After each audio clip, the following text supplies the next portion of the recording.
आपके पास है question number 3, find the value of x. अब आपको अच्छे तरीके से समझ आ गई है कि आपने एक्सपोनेंशियल फॉर्म में किस तरह शिफ्ट करना है।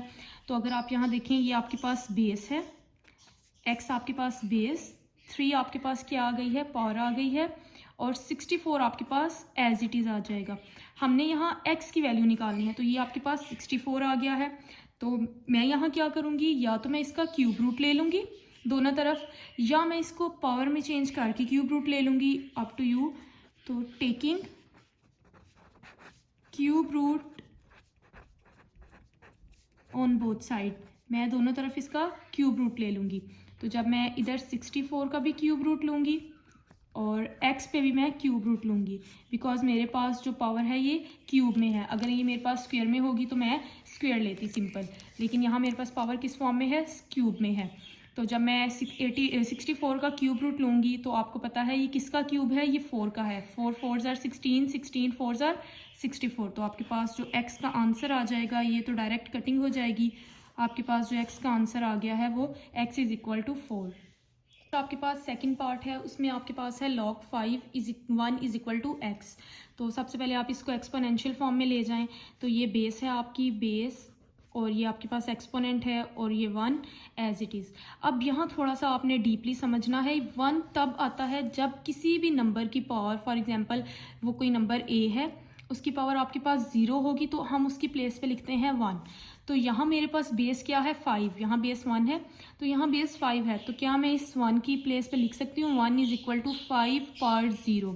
तो जब मैं यहाँ 5 पावर 0 पुट करूँगी और यहाँ 5x है, तो बेस बेस से कट जाएगा और आपका आंसर आ जाएगा x इज इक्वल टू 0।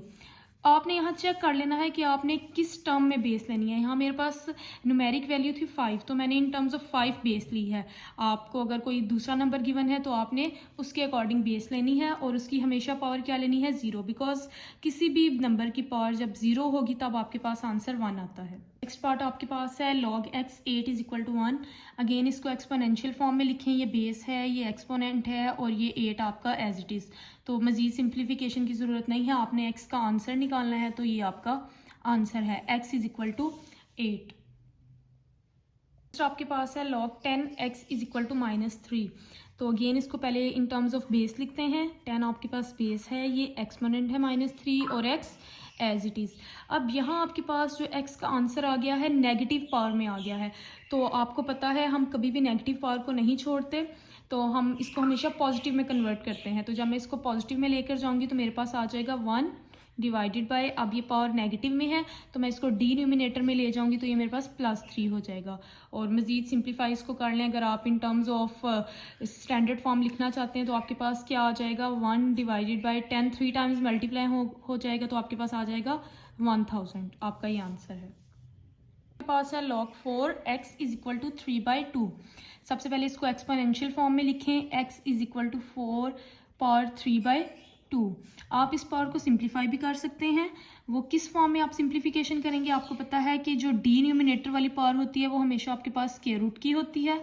तो यहाँ आप 2 लिखें ना लिखें एक ही बात है। और 4 पावर 3, 4 पावर 3 का क्या मतलब है, आपके पास अभी मैंने प्रीवियस क्वेश्चन में आपको सॉल्व करके बताया था, 4 पावर 3 हमारे पास 64 होता है। तो आप स्क्वायर रूट 64 अगर हम सिंप्लीफाई करेंगे तो हमारे पास आंसर आ जाएगा 8। आप इसका एलसीएम लेकर भी सिंप्लीफाई कर सकते हैं, बाय यूजिंग कैलकुलेटर भी आपके पास इसका आंसर आ जाएगा। लास्ट पार्ट है आपके पास क्वेश्चन का, log 2 10 24 is equal to x. सबसे पहले आप इसको एक्सपोनेंशियल फॉर्म में लिखें, 10 24 एज इट इज़, ये आपके पास बेस था, और जो राइट साइड पे वैल्यू होती है वो एक्सपोनेंट है। अब आपने 10 24 को ब्रेक करना है। अगर मैं इसका एलसीएम लूँ, आपको पता है ब्रेक तभी होता है जब हम इनका एलसीएम लेते हैं। तो आपके पास आ जाएगा 2 5 ज़ार 10, 2 1 ज़ार 2 ज़ार 2 2 ज़ार 4, 2 5 ज़ार 2 6 ज़ार 2 1 ज़ार 2 2 2 ज़ार 8 ज़ार 2 6 ज़ार 2 4 ज़ार 2 3 ज़ार 2 ज़ार 2 1 ज़ार 6 ज़ार 2 8 ज़ार 2 4 ज़ार 2 2 ज़ार एंड 2 1 ज़ार। तो आपके पास क्या वैल्यू आ गई है, 1 2 3 4 5 6 7 8 9 10। 10 टाइम्स आपके पास 2 की पावर आ गई है। तो मैं डायरेक्ट इसको एक्सपोनेंशियल फॉर्म में लिखूंगी, 2 पावर 10 2 पावर x। बेस दोनों की सेम है, कैंसिलेशन हो जाएगी, तो आपके पास x का आंसर आ जाएगा x इज़ इक्वल टू 9, और यही आपने सिंप्लीफाई करना था।